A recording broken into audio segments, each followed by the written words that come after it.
Hello, everybody, and welcome to Written in Blood. My name is John.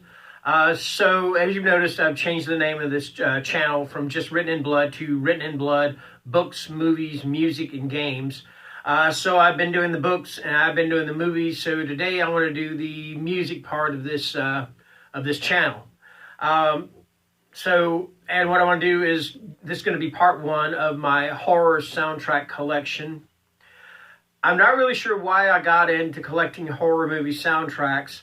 I remember what happened, though, is that I went to see It, Chapter 1, and I loved it. Of course, I loved the movie. I didn't love It, Chapter 2 as much, but I still loved it also. Anyway,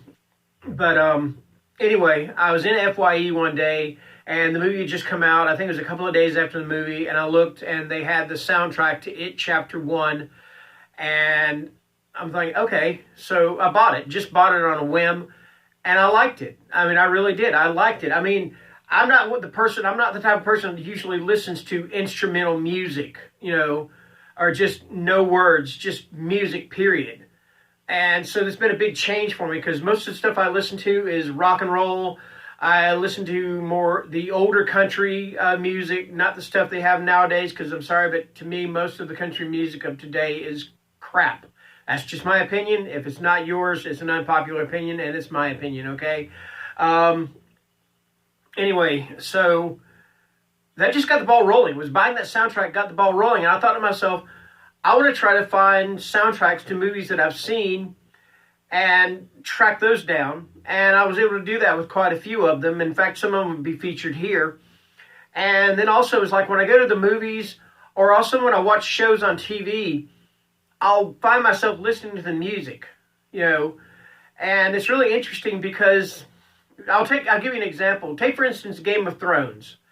Okay, now we all know that whenever Daenerys is flying over with Drogon, the dragon, and she says Dracarys, from her saying that what's going to happen. He's going to rain fire down on whatever she's wanting him to rain fire down on. But if you did not hear her say that, like, say, you're just listening to the music, or maybe what if she didn't say it? But anyway, she does. But anyway, she doesn't say it during the soundtrack. When you're listening to the soundtrack, and I've got all 8 seasons of Game of Thrones soundtracks, but there's one little thing that happens after she says, it's a musical thing that happens after she says Dracarys, that if you didn't hear her say Dracarys, you would know that right now, at this point, that dragon is like raining fire. That was a horrible fire sound, more like a fire fart or something like that. But anyway, it's going to happen. It's just it's almost like somebody's just twisting the strings on something or whatever. It's just a tiny little thing. So if you are just listening to the soundtrack of it, when you hear that sound, what's coming next. Okay? I find that kind of fascinating. All right? So, yeah. So that's why one of the reason I started collecting soundtracks, one of the reasons. And the other is I've gotten to where I like them, so I enjoy them. So let's come and get underway. I try to put the date of release on these, because I keep my CDs in pouches, because I've got a huge collection, and it would take up a lot of room in my man cave, as my wife calls it. Anyway. So this one's from 1974, and now some of the release dates on these don't necessarily match the release date of the movie itself, and I'm not sure why, but that's okay. Anyway, for the original from 1974, first off, I've got The Phantom of the Paradise, and this, of course, was a Brian De Palma film, and it starred Paul Williams, and I cannot remember the guy that played the Phantom of the Paradise. William Finkel, I think it was. Or Finley. I cannot remember his name, and I apologize for that. It actually might tell you on the back of this here. So let me see. William Finley. William Finley. So anyway, the words and music for this are by Paul Williams.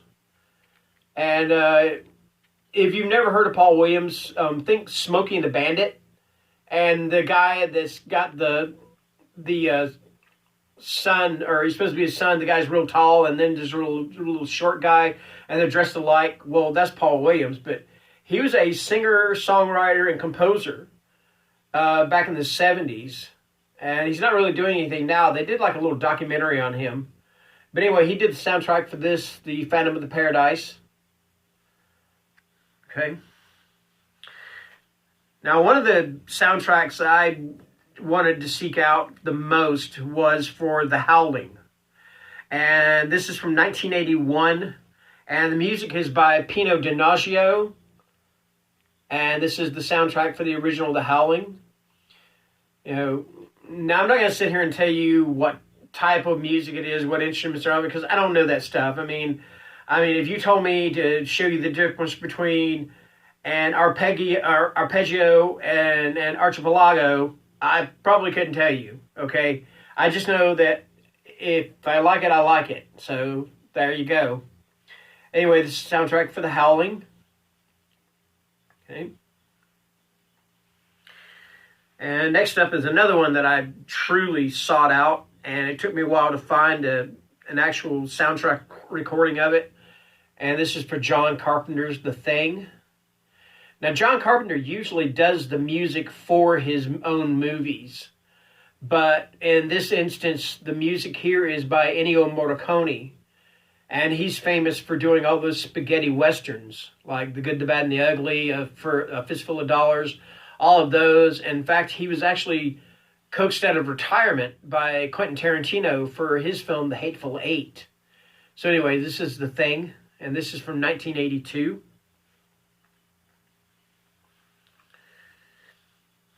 And sometimes when I'm in a used bookstore like Bookhounds, which is right now the only used bookstore in Bakersfield, and it's been really frustrating because they've had nothing lately that I've been interested in. But anyway, they do have a big music section also of used soundtracks, so this is where I picked that up. And this is for The Hunger. And I'm not sure, I don't remember who did the music on this. Original music by Mikhail Rubini and Denny Jager, and it includes excerpts from the works of Schubert, Bach, and Delibes. I'm not sure how to pronounce that. But anyway, that's for the soundtrack to The Hunger, which of course was directed by Tony Scott. Starred Susan Sarandon, Catherine Deneuve, and David Bowie. I haven't watched this movie in a long time. Okay.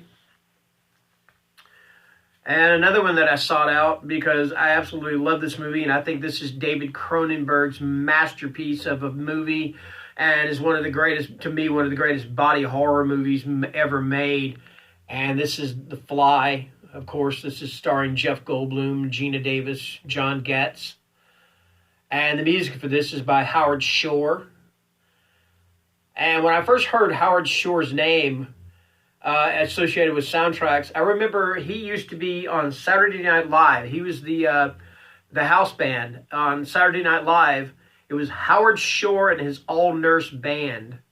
And I thought that was kind of cool. And then got to find out he was doing soundtrack music. And it's from 1986, right?